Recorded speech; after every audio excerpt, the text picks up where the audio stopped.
Hello hi welcome to our channel ANSI vlogs.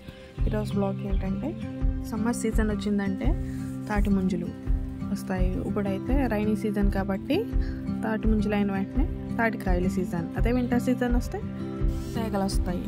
మరి తాటికాయతో recipes ఏంటో చూసేద్దాము.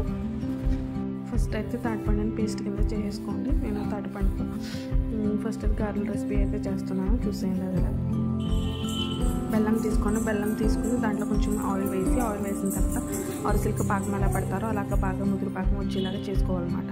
అలా అయితే గారెలు 4-5 డేస్ అయినా ఉంటాయి, 1 వీక్ వరకు ఉంటాయన్నమాట. వెంటనే పోకోకుండా బాగా ముదురు పాకం వచ్చాక దాంట్లో కొబ్బరి కూడా వేసుకుని బాగా దగ్గరికి వచ్చేసే వరకు చేసుకోవాలన్నమాట. టేస్ట్ అయితే చాలా బాగుంటుంది అండ్ స్టోర్ కూడా ఉంటాయన్నమాట 1 వీక్ అలా.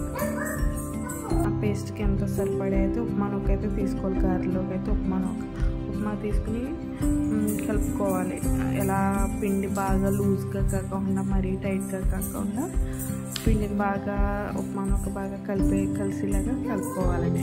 కలుపుకున్నాక మనం ఆల్రెడీ చేసి పెట్టుకున్నాం కదా, ఇది పాకం, ముదురు పాకం, ఇది కూడా వేసేయండి. వేడిగా ఉంటుంది. దాంట్లోకి కలిపిన తర్వాత కొంచెం కూల్ అవుతుంది. గారెలు అలా కలిపేసుకున్నాక కలర్ కూడా చేంజ్ అయిపోతాయి అన్నమాట. ఇలాగ రెడీగా పెట్టేసుకోవాలి. ఇదంతా సరిపోయేలా చూసుకోవాలన్నమాట. మీ టేస్ట్కి సరిపడంత బెల్లము టీగా ఉందా లేదా చూసుకొని పక్కన పెట్టేసుకోండి. పక్కన ఆయిల్ మూకుడు అయితే పెట్టుకోండి. ఆయిల్ పెట్టుకుని దాంట్లో ఆయిల్ కొంచెం బాగా కాగిన తర్వాత గారెల కింద అయితే వేసేయండి. గారెలు ఇల్లుగా కాకుండా కొంచెం రెడ్గా వస్తాయన్నమాట. అంటే మనం ముదురు పాకం పెట్టాం కదా, ఆ కలర్లోకి అయితే వస్తాయి గారెలు. స్టోర్ కూడా ఉంటాయి ఇలా చేసుకోవడం వల్ల. ఇలా మీకు ఈ రెసిపీ తెలియకపోతే తప్పకుండా ట్రై చేయండి. చాలా టేస్ట్గా ఉంటాయి అండ్ స్టోర్ కూడా ఉంటుంది అన్నమాట. 1 డేస్ 2 డేస్ కాకుండా ఎక్కువ రోజులు ఉంటాయి అన్నమాట. నెక్స్ట్ అయితే నేను తాటిపండు గుజ్జుతో తాటిరోటికి అయితే ఇడ్లీ నూక కావాలి కాబట్టి ఇడ్లీ నూక అయితే ఆల్రెడీ చేసి పెట్టేసుకున్నాను అనమాట. ఇడ్లీ నూక అయితే దానికి ఎంత కావాలంటే ఎంత పేస్ట్కి అయితే ఎంత కావాలో నూక అంతా చేసి పెట్టుకోవాలన్నమాట. దాంట్లో కొంచెం ఆయిల్ కూడా వేయాలి. బెల్లము వేసి ఆల్రెడీ మనం అది 1/2 అవర్ పెట్టాలి. అలా నానబెడితేనే బాగా ఇడ్లీ నూక అంతా కలుస్తుంది. లేకపోతే వెంటనే వేసామనుకో ఏమవుతుంది, అది గట్టిగా ఉంటుంది అన్నమాట, రొట్టు మెత్తగా ఉండదు.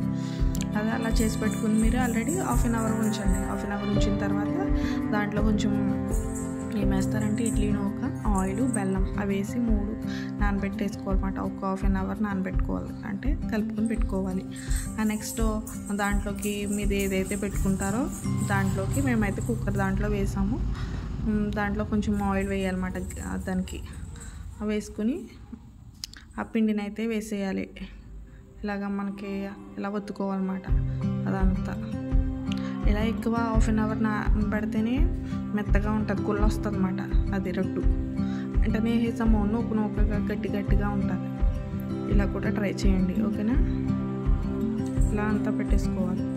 తాటిపండు వల్ల ఎంత హెల్త్ బెనిఫిట్స్ అంటే శరీరాన్ని చాలా బరుస్తుంది అండ్ రక్తంలో చక్కెర స్థాయిని నియంత్రిస్తుంది అన్నమాట. అండ్ శక్తిని కూడా పెంచుతుంది అన్నమాట. ముంజుల టైంలో ముంజులు అన్నీ కొట్టేస్తున్నారు కదా ముంజకాయలకి, అందుకే మనకి తాటికాయలు కూడా దొరకడం చాలా కష్టమైపోతుంది. బయట సైడ్ అయితే చాలా ఒక్కొక్కటి 50 రూపీస్ అలా ఉంటుందంట కదా కాయ అయితే. ఇది మన సైడ్ అయితే మనకు మామూలుగా దొరుకుతాయిలే, బయట సైడ్ అయితే దొరకవు. కుక్కర్లో వేసుకుంటే కుక్కర్కి విజిల్ అండ్ రబ్బర్ ఉంటుంది కదా, రబ్బర్ కూడా తీసేసి పెట్టుకోండి. ఒక 1/2 అవర్ సిమ్లో పెట్టేసుకుని వేసుకుంటే రొట్టె అయితే రెడీ అయిపోతుంది. చూసేయండి అయితే మా రొట్టు టేస్ట్ అయితే చాలా బాగుంది. ఈ వీడియో మీకు నచ్చినట్లయితే లైక్ చేయండి, షేర్ చేయండి, కామెంట్ చేయండి అండ్ సబ్స్క్రైబ్ చేసుకోండి మన ఛానల్.